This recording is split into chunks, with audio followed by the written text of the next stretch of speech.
राधे राधे दोस्तों। कैसे हैं आप सब। दोस्तों, हमारे YouTube चैनल पर आपका स्वागत है।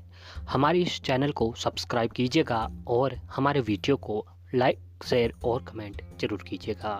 दोस्तों, 11 जुलाई के दिन से जो है आषाढ़ गुप्त नवरात्रि पर्व शुरू हो चुका है। इस बार गुप्त नवरात्रि का शुभारंभ बहुत ही शुभ योग में हुआ है।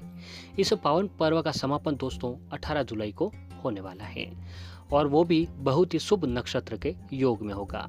गुप्त नवरात्रि की शुरुआत रवि पुष्य योग के साथ हुई थी और समापन अबुझ मुहूर्त भड़ली नवमी पर होगा। आषाढ़ शुक्ल पक्ष की प्रतिपदा से नवमी तक चलने वाली इस पावन पर्व में शक्ति की साधना की जाती है। नवरात्रि को सनातन धर्म का सबसे पवित्र और ऊर्जादायक पर्व मनाया जाता है।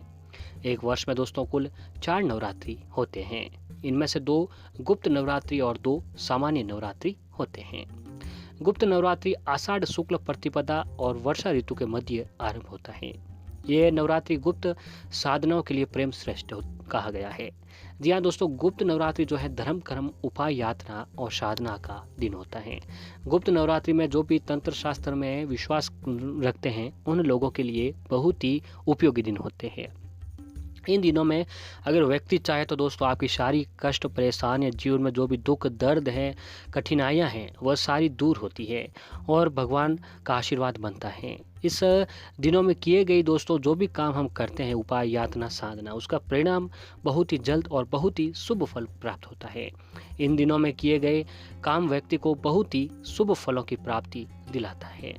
तो नवरात्रि के इस पावन पर्व पर अगर आप कुछ उपाय करते हैं तो जातकों को नौकरी व्यापार आर्थिक और सामाजिक क्षेत्र में खूब तरक्की मिलती है। तो दोस्तों, इस गुप्त नवरात्रि अगर माता रानी की कृपा अगर आप प्राप्त करना चाहते हैं तो अगर आप लोग शास्त्रों में बताए गए जरूर कुछ उपाय करते हैं तो आपको जीवन में जरूर फर्क देखने को मिलेगा।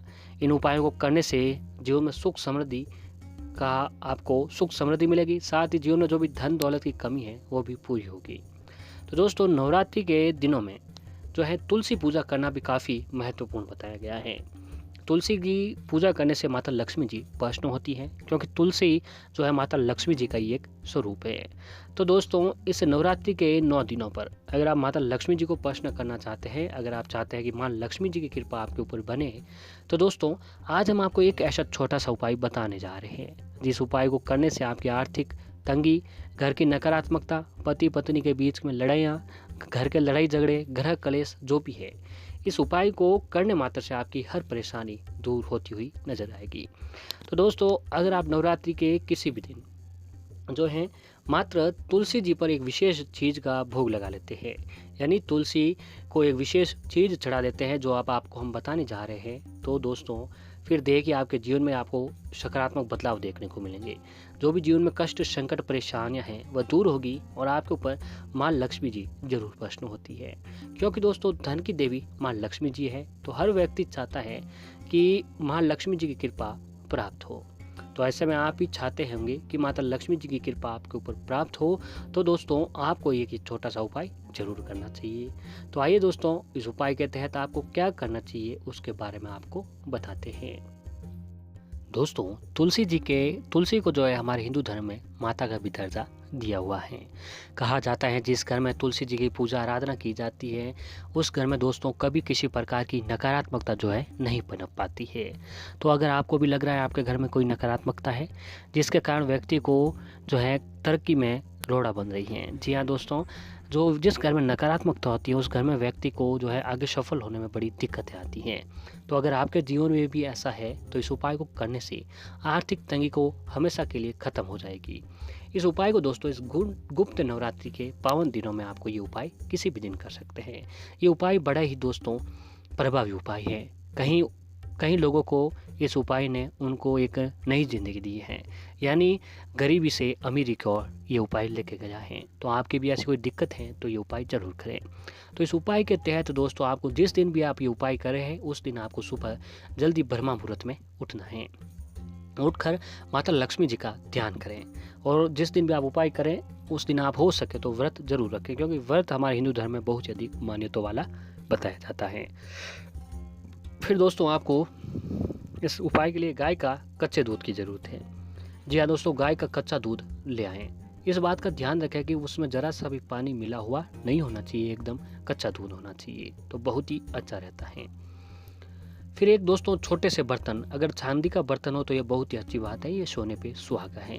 अगर चांदी का बर्तन नहीं है तो किसी अन्य पात्र में आप वह दूध डाल सकते हैं। फिर दोस्तों दूध डालकर तुलसी जी, अगर आपके घर पर तुलसी जी का पौधा है तो वहाँ उपाय करें। अगर घर पर नहीं है तो नज़दीक जहाँ कहीं पर भी मंदिर है वहाँ पर जाकर आपको ये उपाय करना है। उपाय के तहत दोस्तों आपको तुलसी जी के पास एक देसी घी का दीपक जलाना है। देसी घी का दीपक जलाएं, सुगंधित धूप बत्ती जलाएं।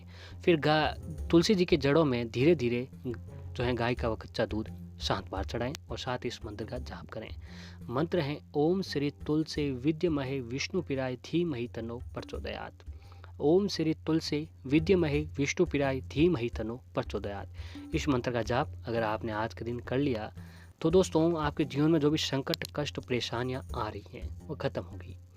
और नवरात्रि के 9 दिनों में तुलसी जी की पूजा आराधना आपको जरूर करनी चाहिए। तुलसी जी की नवरात्रि के दिनों में की गई पूजा व्यक्ति को विशेष शुभ फलों को प्राप्त करवाती है। तो इन उपायों के साथ नवरात्रि के दिनों में कुछ उपाय और हैं जो आपको आज के दिन जरूर करने चाहिए। तो आइए दोस्तों जानते हैं कि और कौन से उपाय हैं जो आपको करने चाहिए। दोस्तों अगर आपके ऊपर कर्ज बहुत अधिक है तो कर्ज से छुटकारा पाने के लिए आप एक काम कीजिए कि गुप्त नवरात्रि के अंतिम दिन यानी 9वीं तिथि पर आम की समिधा से हवन अग्नि प्रज्वलित करें और उसमें गाय के शुद्ध घी के कमल गट्टे को डुबोकर दुर्गा सप्तशती का पाठ करते हुए आहुति दें। हवन पूर्ण होने के बाद अपने घर पर 9 कन्याओं को बुलाकर पूजन करें, उन्हें मखाने की खीर खिलाएं, दक्षिणा देकर उनसे आशीर्वाद लें और उन्हें सम्मान पूर्वक विदा करें। माँ दुर्गा की कृपा से जल्द ही कर्ज के मुक्ति के रास्ते बनते हैं। अगला है दोस्तों धन की कमी को दूर करेगा ये उपाय। 9वीं के दिन भोजपत्र पर केसर की स्याही से दुर्गा अष्टोत्तर शतनाम लिखें। उसके बाद अष्टोत्तर शतनाम में लिखे माँ के 108 नामों का उच्चारण करते हुए हवन में आहुति दें। हवन पूर्ण होने के बाद भोजपत्र चांदी में जड़वा कर ताबीज की तरह बनवा लें। इसे अपने गले में धारण कर लें और फिर इसे चांदी की डिब्बी में सुरक्षित करके धन स्थान पर रखते हैं। इससे कभी धन की कमी नहीं होती है। माना जाता है कि इसके प्रभाव से व्यक्ति को अपार धन की प्राप्ति होने लगती है। दोस्तों कार्य व्यापार में खूब तरक्की पाने के लिए आप काम करें कि गुप्त नवरात्रि के दिनों में माँ दुर्गा के समक्ष दुर्गा सप्तशती के 12वें अध्याय के 11 पाठ निष्ठा के साथ करें। तत्पश्चात कन्या पूजन करें और भोजन करवाएं। इसके बाद व्यापार और नौकरी में आने वाली समस्त बाधाएं दूर हो जाएगी। आपका कारोबार भी तरक्की पकड़ने लगेगा। हर कार्य में सफलता प्राप्त करने के लिए दोस्तों अगर आप चाहते हैं कि आपको हर काम में सफलता प्राप्त हो तो उसके लिए आप सर्वोत्तर उन्नति प्राप्त करना चाहते हैं तो गुप्त नवरात्रि के 9वीं तिथि के दिन साय काल के समय गेहूं के आटे में काले तिल मिलाकर उसे गूंथ लें। अब इस आटे के 11 दीपक बनाकर उसमें सरसों का तेल डालकर माँ दुर्गा मंदिर में प्रज्वलित करें। इसके बाद माँ दुर्गा के समक्ष वहीं बैठकर दुर्गा चालीसा का पाठ करें। मान्यता है कि इससे आपकी सभी मनोकामनाएं पूर्ण होती हैं। तो दोस्तों नवरात्रि के इन दिनों में किसी भी समय अगर आप ये उपाय कर लेते हैं तो आपको खूब तरक्की होगी।